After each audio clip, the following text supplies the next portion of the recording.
A paz do Senhor para a amada igreja. Muito bom estar aqui nesta manhã de domingo, tão fresquinha, né? Um ambiente muito agradável. E tenho certeza de que esta manhã será uma manhã que vai nos despertar para um novo tempo, para nos abrir os olhos para as coisas que estão na nossa frente aí. E agradecendo a Deus, né, pela oportunidade de estar aqui juntamente com vocês e pelo privilégio que é estar aqui com esse microfone, porque eu me sinto honrado em estar na frente de pessoas tão competentes, pessoas inteligentes, pessoas que realmente conhecem a palavra de Deus e nos dá o privilégio de sentar aí, de nos ouvir. E eu só peço a Deus que aquilo que eu trouxer seja realmente direcionado por Deus para a vida de vocês, que Ele me use como um canal, né, de bênção para vocês, e que vocês possam sair daqui hoje com um pouquinho a mais daquilo que Deus tem para a sua igreja. Amém, meus amados? Meus amados, esta manhã eu sei que grande parte ou a maioria não tem a revista, certo? E assim como eu também. Mas eu tenho aqui o título dela e nós vamos trocar umas ideias aqui e compartilhar algo aqui a respeito dessa revista. Então, eu gostaria de verdade dar atenção mesmo de vocês à palavra de Deus, para que esse tempo seja bem proveitoso, que nós possamos realmente, porque já que estamos aqui, vamos ver o que Deus vai falar conosco, né? Já que nós estamos aqui, não vamos desperdiçar o tempo, não, né? E tempo é algo mais valioso que nós temos, é tempo. O nosso tempo é realmente precioso. O título da lição deste trimestre vai falar sobre o livro de Ezequiel. Eu estou aqui igual aqueles professores lá da sala de aula, lá com óculos por baixo. Então o título é Ezequiel. Este mês, esse trimestre, nós vamos estudar Ezequiel. E só para você entender já o contexto, Ezequiel é um dos livros menos lidos da Bíblia. É comprovado que Ezequiel é um dos 3 livros menos lidos, que as pessoas não leem. Aí nós vamos entender daqui a pouco o porquê. Você fez uma questão de por que Ezequiel. Ezequiel, por exemplo, Cantares, por exemplo, é um livro que as pessoas quase não leem. Então tem alguns livros que realmente parece que eles não estão aqui. Então as pessoas não leem. Mas agora vocês vão entender o porquê que eles não leem. E o porquê que realmente ele caiu como luva agora nesse primeiro trimestre. Então o título é Ezequiel e está escrito assim: o profeta com a mensagem de juízo, arrependimento, restauração e manifestação da glória do Senhor, da glória de Deus. O título dessa lição de hoje, ela é intitulada como A Chamada do Profeta Ezequiel.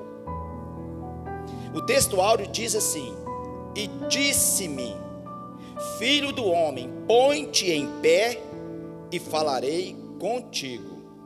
Verdade aplicada, ainda hoje Deus tem chamado e capacitado pessoas para que proclamem sua palavra com ousadia, fidelidade e amor. O primeiro objetivo é mostrar o contexto histórico da chamada de Ezequiel. Segundo objetivo é ressaltar a incumbência do profeta Ezequiel, a que foi chamado. Terceiro objetivo, expor a vocação visionária do profeta Ezequiel. O texto de referência se encontra em Ezequiel 2:1-5. Lerei. E disse-me, filho do homem, põe-te em pé e falarei contigo. Então, quando ele falava comigo, entrou em mim o Espírito e me pôs em pé. E ouvi aquele que me falava. E disse-me ele, filho do homem, eu te envio aos filhos de Israel, às nações rebeldes que rebelaram contra mim. Eles e seus pais têm transgredido contra mim até os dias de hoje. E os filhos são de semblantes duro e obstinados de coração. Eu te envio a eles, e lhes dirá, assim diz o Senhor Deus. E eles quer ouçam, quer deixem de ouvir, porque eles são casa rebelde, hão de saber que esteve no meio deles um profeta. Amém, meus amados? Antes, porém, fazendo aqui um adendo, deixa eu explicar para os irmãos. Esse tipo de livro, de história, às vezes você precisa viajar um pouco para aquela época, para você entender, porque nós estamos muito distantes daquela época, né? As coisas hoje não tem nada a ver com aquela época. Hoje nós vamos trazer aqui para você entender como era um profeta da época, qual o seu papel, qual a sua postura, o que Deus exigia dele naquela época. Eu vou falar a princípio daquela época, mas não vai ter como não associar a época de hoje, porque parece que é o jornal de amanhã isso aqui. E aí o porquê que o profeta de Deus naquela época, amados, só para você ter ideia, quando ele entrava a uma casa ou a uma residência, se a pessoa tivesse pecado, por exemplo, se tivesse, ela tremia as bases. Lembra do rei Ezequias, de Saul, por exemplo, quando o profeta entra, ele diz: você veio de bem, né? Você veio, tipo assim, você veio trazer boas notícias, né? Porque ele sabia que se fosse mal notícia, a execução era sumária. Você lembra da palavra, por exemplo, para o rei Ezequias? Diz o profeta: põe a sua casa em ordem, porque morrerás. Veja bem que não tem talvez, não. Põe a casa em ordem, porque você vai morrer. Ou seja, além de você morrer, mas você não vai deixar bagunça, não. Você vai organizar, mas você vai morrer. Quer dizer, esse é o tipo de palavra. Quando o profeta também profetizava algo que ia de bênção, que, irmão, acontecia, era cirúrgico. Olha, você vai ter um filho daqui tantos dias. Era batata, não tinha jeito. Você lembra lá, por exemplo, de Ana, quando chegou no sacerdote, e o sacerdote ali diz: olha, por esse ano você terá nos braços um filho. Aconteceu.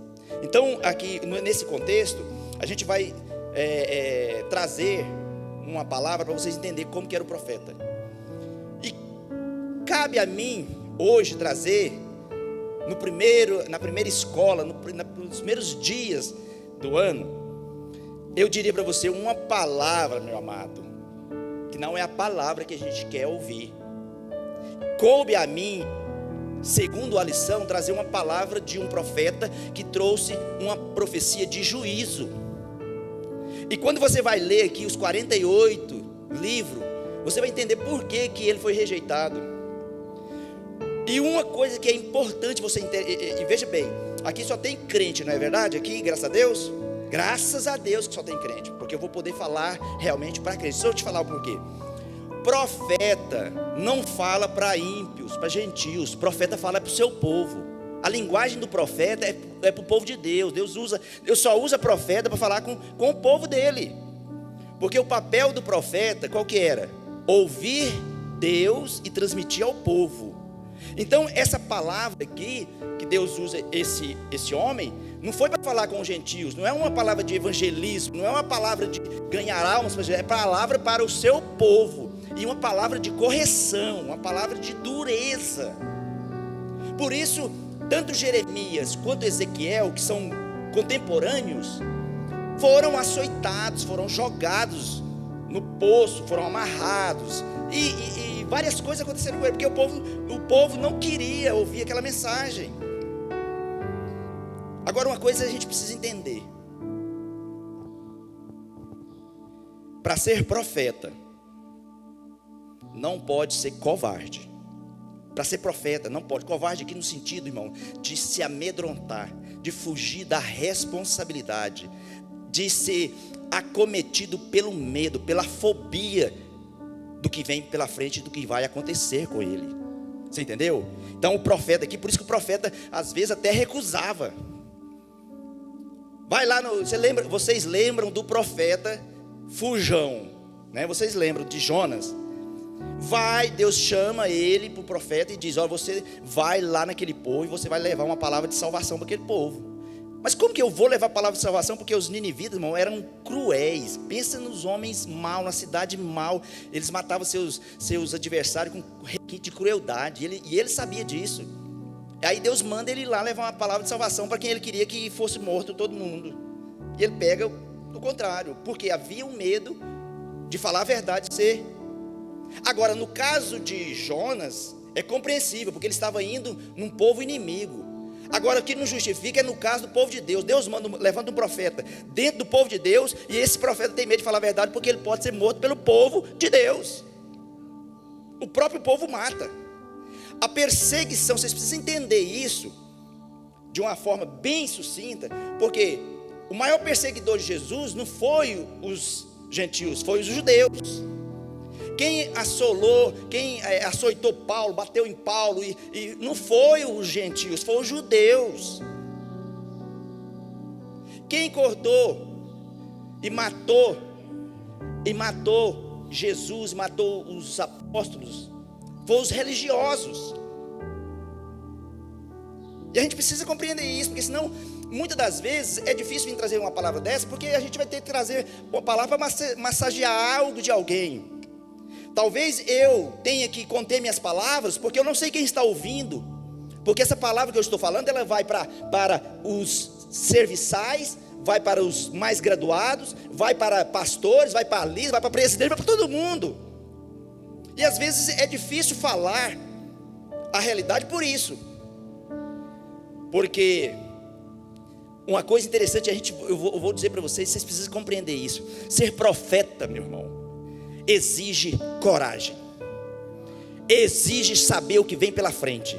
Aí nós vamos entender aqui a questão do chamado. Você vai ver o que é chamado. Chamado, meu irmão, não é cair de paraquedas no ministério. Chamado não é ser escolhido a dedo por o líder, por aquele que ele gosta mais. Não, chamado é algo diferente, meu irmão. É algo que você coloca acima da sua própria vida. Tem pessoas preparadas teologicamente, tem a questão de diploma, está preparado, mas não tem chamado. Vou dar um exemplo para você, só para começar. Vocação e chamado. Vocação é uma coisa, vocação é uma predisposição que você tem em você, uma habilidade natural que está em você, está intrínseco em você. Daí você vai, quando você vai fazer um curso aí de faculdade, você vai fazer aí um curso de vocacional, né? Para você saber qual é a sua vocação. Vai fazer um teste, você vai responder, você vai perceber, e de repente algumas coisas vai linkando ali, você vai, é isso aqui que eu quero. Isso aí é vocação. Vocação é algo que é natural. Agora, chamado é algo que muitas das vezes é imperativo. Vem. Alguém te chama. Lembra de Deus diz para Jacó: eu te chamei pelo teu nome. Eu te disse vem. E quando tem um chamado, quem tem esse chamado, ele não resiste, ele larga e abandona qualquer coisa para atender o chamado. Olha que interessante. Moisés, quando estava no palácio, se formou, se capacitou, tinha diploma, era o cara, Moisés, né? Saído das águas, crescido, até 40 anos estava no palácio, no Egito, e lá ele se capacitou de maneira tremenda. Agora veja bem, só ter vocação sem chamado, muitas das vezes é frustrante. Moisés diz, quando chega aos 40, eu estou pronto para defender o meu povo, agora eu tenho todas as habilidades, agora eu sei a minha vocação, eu sei o que eu quero defender realmente o meu povo, eu quero defender realmente o povo de Deus. Tinha vocação, tinha tudo, estava preparado, mas não era chamado ainda. E sabe o que ele faz? Confiando na sua vocação, na sua inteligência, nas habilidades, ele sai para resolver problema. E de repente, quando ele sai, ele percebe que tem um gentil ali, um egípcio batendo em um judeu. O que ele faz? Acaba matando. Ele ia consertar, acabou matando algum. Matou uma pessoa. Aí ele vai para o deserto. Lá no deserto, meu irmão, aí é a chamada dele. Olha o que acontece. Um dia, ele está no deserto e uma sarça pega fogo. E ele ouve uma voz. Aquela voz que ele ouve era o chamado. Aquela voz é a que ele esperou sempre. Aquela voz para sair. Aquela voz de Deus. Quando ele ouviu aquela voz, ele entendeu que ele realmente tinha sido chamado para libertar o povo. A hora do chamado, meu irmão. Quando Deus chama alguém, você não tem dúvida, você larga qualquer coisa. Quando Jesus chama os seus discípulos, diz: larga tudo e vem. Eles largaram de lado. Largou tudo. Porque era a voz que eles esperavam, que estava aqui dentro, mas que ainda não tinha chegado a hora. Então, quando Deus, você tem habilidade, mas vai chegar uma hora que você vai ouvir um chamado e você não vai ter dúvida que é esse o chamado de Deus para a sua vida. E aí você pode ir com certeza que vai dar tudo certo, porque aquele que chamou garante a vitória. Essa é a importância. Então, no contexto agora de Ezequiel, então, qual era o contexto? Aonde é que ele estava? O que ele fez? Para onde ele foi? Primeira coisa, Ezequiel era um filho de sacerdote. Ele era filho de sacerdote chamado Buzi. E olha o que acontece. Naquela época, na época da lei, o sacerdote só começava o seu período de sacerdócio aos 30 anos. Isso era o normal. Era passado ali de pai para filho. Então dava os 30 anos, o menino aprendia e tal, mas já tinha as habilidades, mas não era chamado ainda. Só depois dos 30 anos é que exercia o seu sacerdócio. E o que acontece? Ezequiel faz parte de um grupo de pessoas que foram levadas cativo para a Babilônia. Só para vocês se situar aqui no tempo e no espaço, Jerusalém teve 3 levas, ou seja, foi sitiada a primeira vez, em 605, quando Babilônia sitia, e ali só pega os nobres, só pega a nata de Jerusalém. Por quê? Porque o império estava em expansão, e ele precisava de pessoas que tinham capacidade de aprender as suas leis, e ser governador, prefeito, líderes, para expandir. A gente precisa entender isso aí. Tanto é que você vai perceber que no capítulo 1 de Daniel vai dizer que ele procurava as pessoas nobres, sem defeito, e que fossem de um aprendizado, de um QI muito excelente. Por quê? Porque ele foi buscar primeiro pessoas para ocupar vagas, para expandir o império. E aí então Daniel, Sadraque, Mesaque e Abednego, já é o nome deles lá, que na realidade significa Azarias, Misael e Ananias, eram os nomes judeus, foram deportados nessa primeira leva no ano de 605 antes de Cristo. Depois que eles vão, que estudam, que eles conseguem estabelecer outros espaços, aí eles voltam para buscar mais gente, porque precisava de mão de obra, porque estava crescendo, agora precisa de mão de obra. Nessa segunda leva, mais de 10 mil pessoas foram levados dessa vez. E nessa segunda leva, que foi em 597, vai aí o governador Joaquim, e vai aí também Ezequiel. Então Ezequiel vai na segunda leva ser escravo. E aí em 586 acontece a destruição de Jerusalém total. Mas agora deixa eu te explicar. Jeremias, Ezequiel e Daniel eram profetas contemporâneos, ou seja, profetizavam na mesma época. Só que Jeremias profetizava em Jerusalém. Jeremias, em função do papel que ele fez, que foi sofrido, vocês lembram lá de Jeremias, Deus permitiu que ele não fosse, que ele ficasse. Então Jeremias fica na Jerusalém destruída.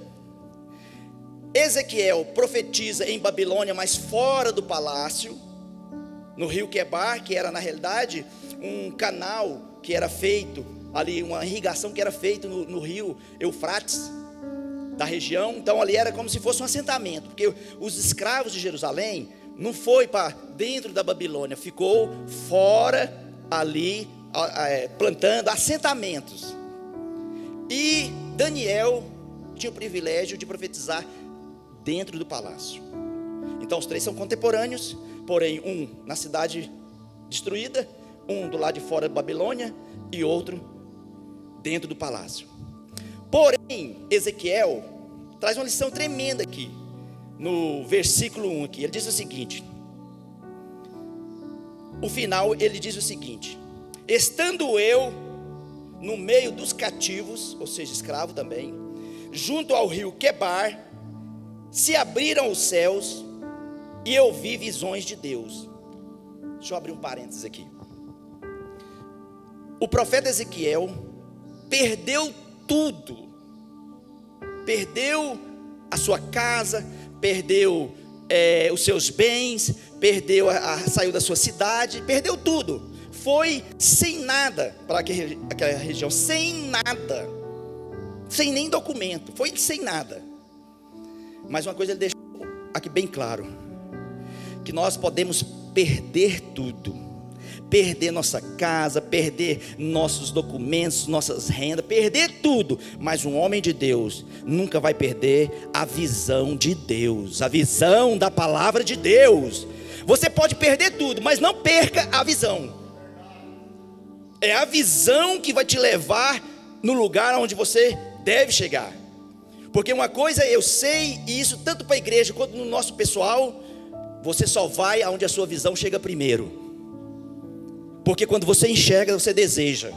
E se você deseja de verdade, você faz de tudo para alcançar aquilo. Então uma coisa ele deixou bem claro aqui, viu? Eu estou fora, perdi tudo, mas ainda no meio do cativeiro eu ainda tenho visão de Deus. Eu ainda enxergo saída, eu ainda enxergo possibilidade. Estou trazendo aqui para você a questão histórica. Como era? Então começa, a palavra de Deus vai dizer aqui é para você aprender sobre história mesmo. Quando ele saiu lá de Jerusalém, ele não tinha 30 anos ainda. E era comum, veja, olha que como Deus é perfeito. Aos 30 anos ele seria sacerdote, seria consagrado, ungido. Mas ele sai antes e vai ser escravo numa terra estranha, ser escravo lá. E agora? E a sequência desse sacerdócio da casa de Buzi? Mas diz a palavra de Deus, quando ele faz 30 anos, ele diz aqui, ao 30º ano, eu ouço uma voz me chamando. Aleluia. Deus está dizendo, olha, você saiu da sua casa, você está em terra estranha, você até acha que o seu propósito foi findado, que colocaram um ponto final na sua história, mas eu, o Deus de Israel, que te conhece, que te tem o propósito, eu te chamo pelo nome, e a partir de hoje, você vai executar o ofício de sacerdote que foi interrompido em Jerusalém. Você será sacerdote, você será profeta meu nessa terra. Sabe por que aconteceu isso? Porque nenhum dos planos e nem propósitos de Deus podem ser frustrados. E aqui nós vamos, mais na frente que a gente vai entender que ser profeta de Deus não é fácil. E aí eu disse para os irmãos, por que o pessoal não lê o livro? Eu vou só ler alguns subtópicos aqui do livro para ver se vocês têm interesse também de ler. Diz assim: a predição do cerco de Jerusalém já era uma das profecias. Ele estava profetizando que Jerusalém seria sitiada. Então ele teria que dizer isso aí para esse povo arrogante, esse povo que acha que são os mais e que os muros de Jerusalém estão nos protegendo. Nós somos filhos de Deus e nada nos atinge. Ele vai dizer: vocês vão ser atingidos, vocês vão ser cercados, vocês vão ser sitiados e vocês vão ser levados escravos. Olha que palavra. Depois vem aqui, profecia contra os montes de Israel. O fim vem, capítulo 7. Olha, dizendo para eles, vocês estão acabados, vocês chegaram no final. Abominação no santuário. Mudança para fora do muro, é símbolo do cativeiro. Ele estava dizendo, vocês vão sair de dentro dessa fortaleza, vocês vão ser colocados para fora das fortalezas. Essa era a mensagem dele. Profecia contra os falsos profetas. Você imagina, lá estava sim de falso profeta. Ele ia se levantar, gritar no meio da cidade e dizer: assim diz o Senhor. E o povo parava, e aí ele mandava mensagem. Profetas que profetizam o que Deus não manda, o que Deus não pediu, ele ia profetizar contra esse povo. Você acha que ele seria bem recebido? O castigo dos idólatras, outra mensagem dele para o povo. A justiça do castigo de Deus. Deus ia castigar e ainda ia mostrar que esse castigo não é porque eu sou injusto, é para mostrar a minha justiça. Deus ainda castigava e ainda mostrava que era justo. Essa é a mensagem dele. A responsabilidade é pessoal. Olha, esse aqui é tremendo.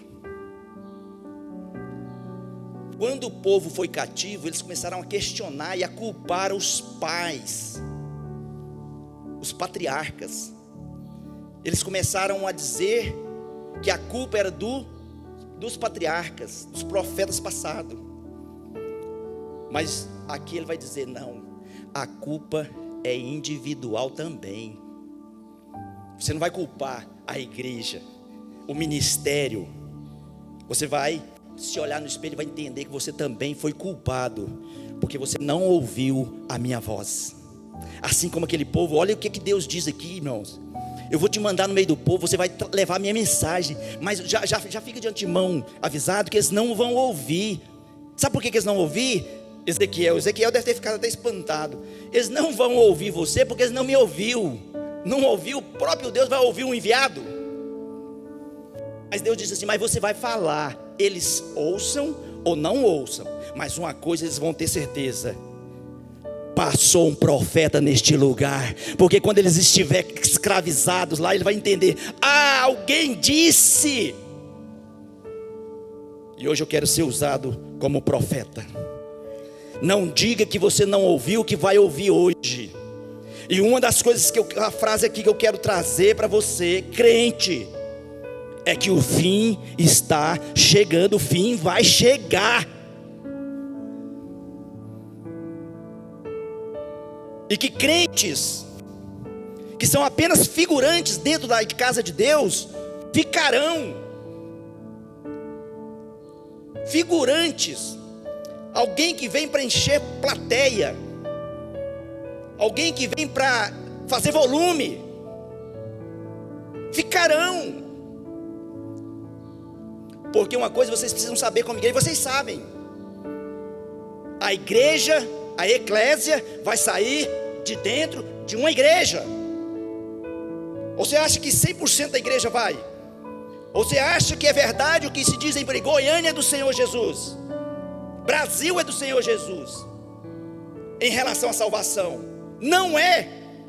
Muitos são chamados, mas poucos são escolhidos. E escolhidos porque é os que deram atenção à mensagem do profeta. Exatamente. Porque vem uma questão muito grave aí, que é a questão da predestinação, e que a maioria não sabe explicar e fica explicando coisas que não sabe sobre predestinação. E é um tema para falar. A predestinação, só para abrir um parênteses para você. As pessoas dizem: não, predestinado significa foi destinado antes, foi escolhido, foi separado antes. Ó, aqui é a minha panelinha. A predestinação, na realidade, ela está dentro da presciência de Deus. Deus, é como se Deus predestinou, ou seja, Deus já sabia qual seria a sua posição, então você já está predestinado pela presciência de Deus. Não é que Deus escolheu uns ou outros, senão o sacrifício de Jesus era em vão. Mas pela presciência, ou seja, por saber de tudo que vai acontecer, já sabe quem serão salvos. Isso é importante a gente entender, porque senão dá um desânimo, né? Quando eu vejo a questão predestinação, aí eu fico questionando: mas se já é predestinado, será que eu estou fazendo o que aqui? Bate aquele desânimo aqui: será que realmente continua ou paro por aqui? Vou para frente aí, ser profeta de Deus, sendo arriscado a ser cortado a cabeça, ou vou aproveitar o mundo? Dá essa sensação. Exatamente. É porque Deus, irmãos, nos deu. E esse livre-arbítrio aí precisa também ser entendido. Como é esse livre-arbítrio? A gente tem que entender essa palavra, porque é muito fácil a gente falar, não, você tem livre-arbítrio. Mas nem todos têm livre-arbítrio. Deixa eu te falar um negócio aqui de livre-arbítrio. Livre-arbítrio é o poder de escolha, não é? Você poder decidir. Tem pessoas que Deus não deu essa escolha, principalmente os escolhidos. Os escolhidos, uma coisa eles não têm, é o poder de escolher. Vou dar um exemplo, Jeremias foi chamado por Deus, não pediu para ser profeta, não pediu para fazer nada do que Deus falou, mas Deus disse, olha, você vai vir, você vai ser profeta, você não vai casar, você não vai frequentar festa, você não vai frequentar velório, você não vai frequentar. O escolhido não tem o direito de escolher. Isso é que é difícil de aceitar. Aí, a gente precisa entender isso, porque aí fica muito fácil o evangelho. Por isso nós temos esse evangelho de hoje. Por isso nós temos esse evangelho, diria uma palavra bem forte para dizer, genérico. Um evangelho que não transforma, que não muda, que não vê diferença. Por exemplo, nós estamos numa época onde a gente diz que Jesus está se aproximando, que Ele vem, e que o Brasil, por exemplo, é um celeiro do evangelho. Goiânia é uma cidade evangélica. Mas por que quanto mais evangélica a igreja aparece, abre, mais violência, mais... Por quê? Onde deve ter alguma coisa que está precisando de ter um contraponto. Aonde o povo de Deus está, tem que haver uma transformação. Aonde o povo de Deus está, tem que haver diferença. Aonde tem um profeta de Deus, a palavra tem que ser contundente. Paulo diz algo tremendo: trago em meus corpos as marcas de Cristo. Vamos entender isso? Marca. E quando ele diz marca, é marca mesmo. É marca de açoite, de pedradas, de sol escaldante. Paulo, a gente fala de Paulo, né? Parece que Paulo era um príncipe, a gente fala, mas Paulo era alguém que era sofrido no trabalho, na batalha, trabalhava dia e noite fazendo tenda para se manter, porque a igreja não reconhecia seu chamado. Paulo apanhava, Paulo era esbofeteado. Daí, quando eu disse para você que o profeta, o homem de Deus, tem que ter coragem, é porque vai ter que enfrentar esse tipo de situação se quiser ser verdadeiro. E quando ele diz trago as marcas de Cristo, eu me recordo de uma coisa interessante. Você lembra não, alguém, ou talvez o Paulo Henrique, alguém que tem cavalo, animal, né? Já viu quando marca um boi com a sua marca? Como que é? Vocês já viram? Pega aquele ferro lá, que eu não sei o nome daquele trem, esquenta na brasa, ele fica preso aqui, deixa ficar vermelho, e aí chega aqui e encosta. Qual que é o chiadinho? Esse aí. Queima. E aquilo cria uma marca. E por algum tempo aquela marca é visível. Entenda isso, meu amado. Queima, aquela marca fica visível. Qual que é o fundamento dessa marca? É distinguir que esse animal tem um dono. É separar esse animal dos outros. Aonde alguém bate o olho naquele animal e diz: esse é meu, esse eu comprei, esse tem a minha marca. Mas vai passando um tempo, meu amado, que os pelos vão crescendo e a marca vai desaparecendo. A marca vai desaparecendo e vai chegar uma hora que você não vai ver mais marca. Ele se mistura no meio e você já não sabe. O próprio dono vai chegar, vai procurar e talvez vai ter dificuldade de encontrar. Quando eu trago para a igreja que fala de marca, a minha mente vai lá em Isaías, quando ele vê o anjo pegar uma tenaz, ou seja, pega uma brasa viva e diz que passa nos seus lábios e queima e marca. Sabe por quê? Que ainda muitas das vezes nós confundimos um irmão nosso, se ele é ou se não é, se deixou de ser.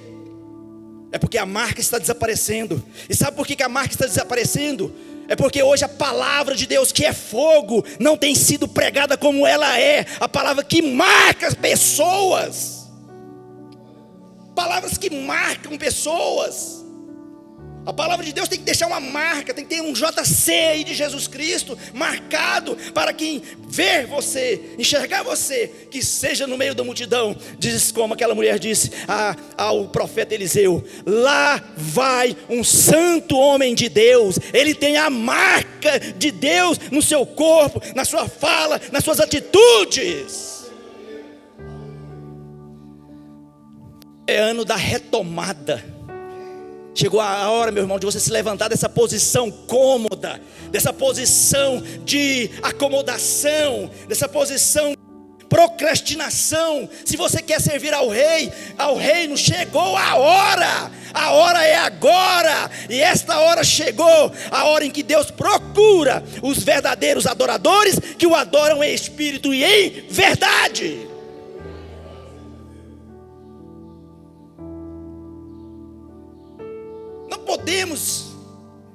Nós temos que ter essa consciência. Precisamos mudar.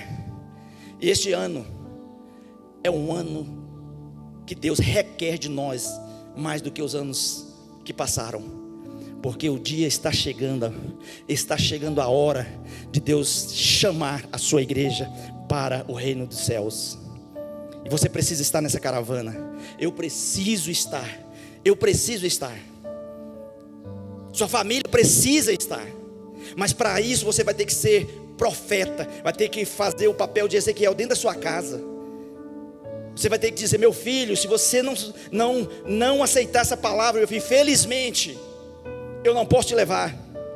Infelizmente, meu filho, você vai ficar, e a coisa aqui não vai ser boa.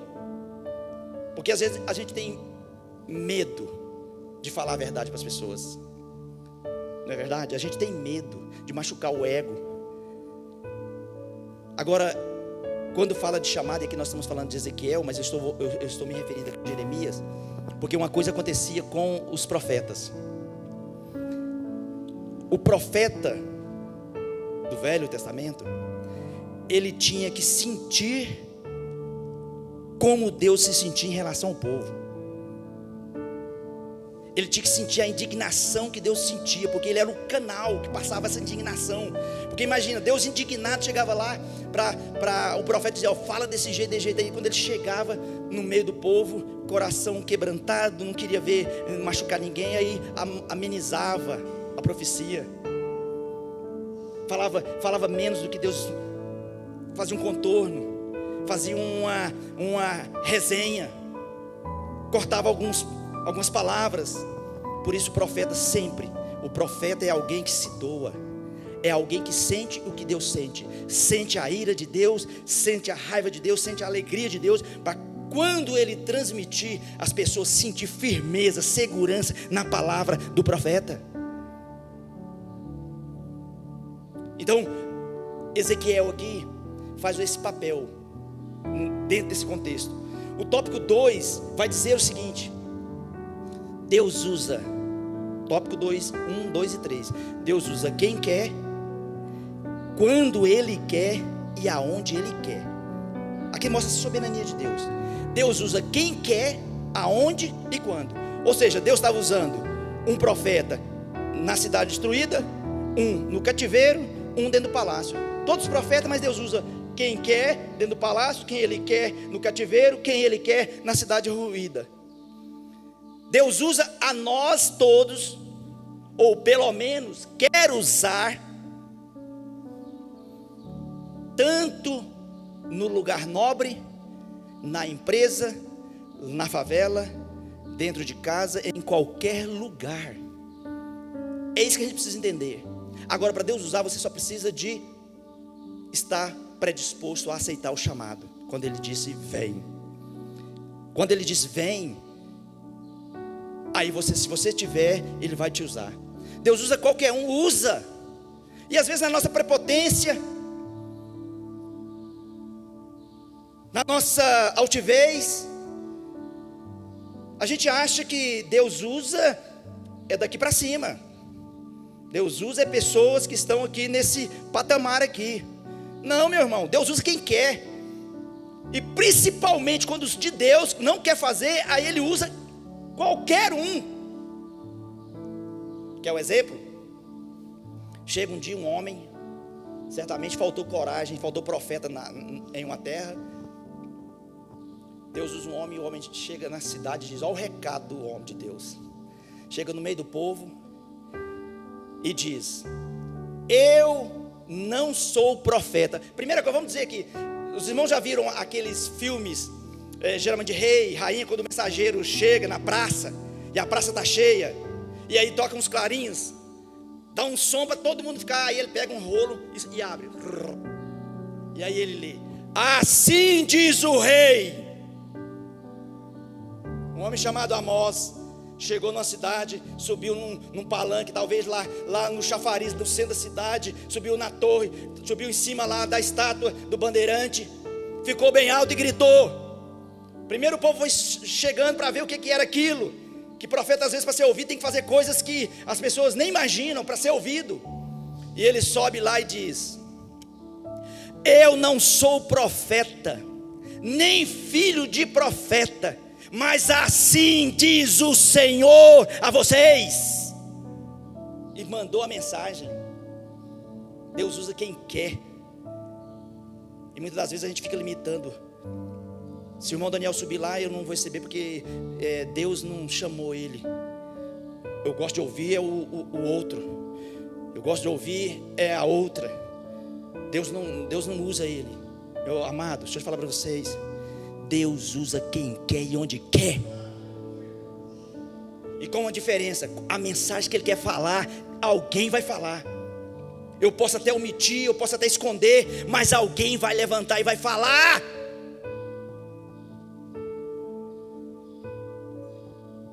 A mensagem do livro de Ezequiel é um profeta levantado no meio de um povo corrompido. Lá no Velho Testamento a gente chama de povo de Deus. Para os dias de hoje, uma igreja corrompida.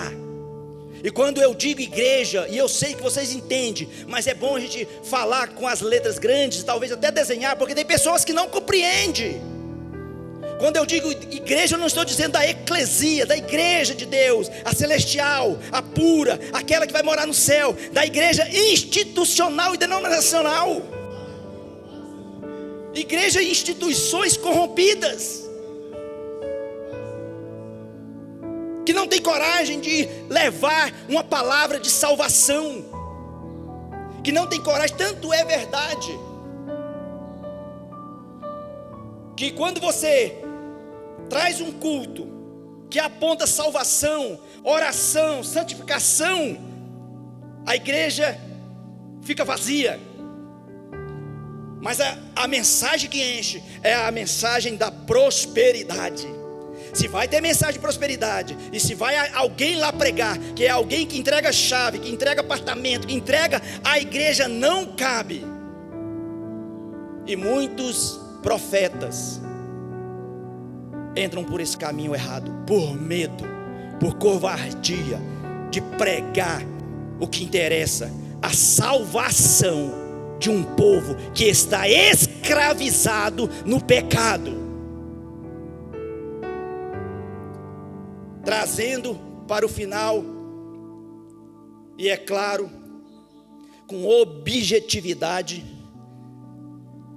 eu não quero falar para quem não está aqui, eu quero falar para vocês que estão aqui, para nós que estamos aqui. Essa palavra é para nós, essa palavra é para o povo de Deus. Chegou a hora, meu irmão, de você, como no versículo 1 diz: põe-te de pé e eu falarei contigo. Veja bem aqui tem uma coisa que às vezes até eu já preguei errado. Eu disse já várias vezes que Deus só fala com quem está de pé. Mentira!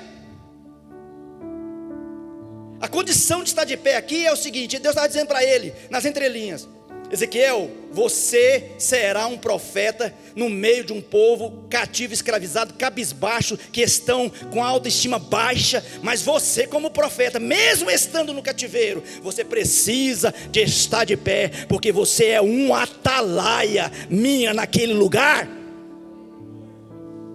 Por isso, o profeta paga um preço maior, porque ele está na mesma condição, no mesmo lugar, mas ele é o que tem que estar de pé.